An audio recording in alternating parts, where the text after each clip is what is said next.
بسم اللہ الرحمن الرحیم۔ السلام علیکم ورحمۃ اللہ وبرکاتہ۔ ناظرین، مولانا روم علیہ رحمت ایک حکایت بیان کرتے ہیں۔ کہتے ہیں کہ بادشاہ وقت کو اپنے محل کی دیواروں کو سجانے کا خیال آیا اور منادی کر دی گئی تو دو گروپ جو ہیں فنکاروں کے یا نقشہ نگاروں کے وہ پیش ہوئے۔ ایک تو چینی گروپ تھا اور ایک تھا رومی گروپ۔ دونوں کو یہ دعویٰ تھا کہ ان سے زیادہ خوبصورتی اور نقشہ نگاری کا کام کوئی نہیں کر سکتا۔ دونوں میں ٹھن گئی، مقابلہ رکھ لیا گیا۔ چینی گروپ نے یہ کہا کہ ہماری ایک شرط ہے، اور ہماری شرط یہ ہے کہ جب ہم محل کی دیواروں کے اوپر اپنی فنکاری کا مظاہرہ کریں تو درمیان میں ایک پردہ لگا دیا جائے تاکہ رومی اس کو دیکھ نہ سکے۔ رومیوں نے کہا بالکل ٹھیک ہے جی، اور ہماری شرط یہ ہے کہ جہاں یہ چینی جو فنکار ہیں اپنے فن کا مظاہرہ کریں، ہمیں اس دیوار سے سامنے والی دیوار جو ہے وہ دے دی جائے۔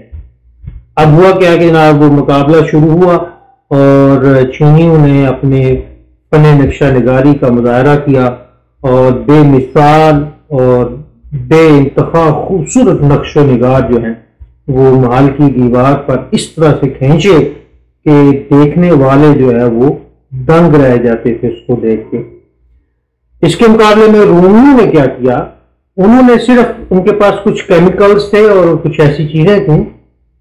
محل جو تھا وہ بادشاہ کے پہلے زمانے میں ظاہر سالوں پہلے اس کے آباء و اجداد نے بڑے خوبصورتی سے تعمیر کیا ہوا تھا۔ اس کی دیواریں بذات خود بہت خوبصورت تھیں، تو رومیوں نے صرف اتنا کیا کہ اس کی دیواروں کو صاف اور شفاف اس قدر کر دیا کہ اس کے سارے پرانے جو نقش و نگار تھے وہ نہ صرف نمایاں ہو گئے بلکہ وہ اس قدر چمکنے لگے کہ اس میں دیکھنے والے کو اپنا چہرہ نظر آتا۔ تو لامحالہ بادشاہ وقت نے رومیوں کو اس مقابلے کا فاتح قرار دیا، کیونکہ انہوں نے ایک ایسی چیز کو جو بذات خود بہت خوبصورت ہے اس کی نہ صرف اصل صورت میں بحال کیا بلکہ اس کی خوبصورتی کو دوبالا کر دیا۔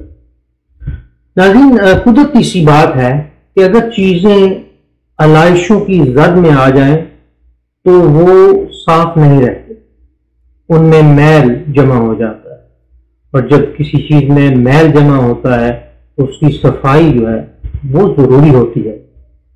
دل اگر قدورتوں، نفرتوں، حسد، بغض، یہاں تک کہ اداسیوں اور پریشانیوں کی زد میں بھی آ جائے تو اس میں بھی میل جمع ہو جاتا ہے۔ مسئلہ یہ ہے کہ جو اداسیاں اور پریشانیاں ہیں ان کا میل صاف کرنا بہت آسان ہے۔ آپ اللہ تعالیٰ کا ذکر کریں، آپ قدرت کی خوبصورتیاں دیکھیں، آپ اور بہت سارے اپنے لیے انٹرٹینمنٹ کے سامان جو کر سکتے ہیں۔ دل کا میل جو معاملات کی خرابی سے جمع ہو جاتا ہے اس کو صاف کرنے کے لیے معاملات کو درست کرنا بہت ضروری ہے۔ بعض اوقات معافی جو ہے وہ بھی کافی نہیں ہوتی، تلافی کرنا ضروری ہو جاتا، اور اس کی تلافی ہوگی مروتوں، محبتوں، خدا کی تقسیم پر سر خم تسلیم کرنے کی خو ڈالنے اور ایک دوسرے کے لیے نیک خواہشات کو ترویج دینے سے۔ جب تک ہم یہ کام نہیں کریں گے اور اس میں عملی قدم نہیں اٹھائیں گے تو دل کا میل جو ہے، جو غلط معاملات کی وجہ سے جمع ہو گیا ہے، وہ صاف نہیں ہوگا۔ اور اس کے لیے ضروری ہے کہ ہم اپنے خول سے باہر نکلیں۔ جو ہم نے مصنوعی طور پہ اپنے اوپر خول بنائے ہوئے ہیں، کچھ لوگ وہ ہیں وہ اپنے آپ کو بہت دوسروں سے اعلیٰ ورفا سمجھتے ہیں، کچھ لوگوں کے اندر یہ تکبر ہے کہ شاید وہ کسی اچھے عہدے اور کوئی پاور رکھتے ہیں، کچھ لوگ یہ سمجھتے ہیں کہ شاید وہ کاروبار میں بہت کامیاب ہیں اور بہت اعلیٰ ورفا نام رکھتے ہیں۔ اس طرح کے جو خول بنائے ہوئے ہیں ہم نے اپنے گرد، اس سے ہمیں باہر نکلنا ہوگا اور ایک دوسرے کی خوشی اور غم کو اپنا کر اور اپنا سمجھ کر اس میں شامل ہونا ہوگا، اور ٹوٹے ہوئے رابطے بحال کرنے ہوں گے اور کمزور رشتے اور تعلقات جو ہیں وہ مضبوط کرنے ہوں گے۔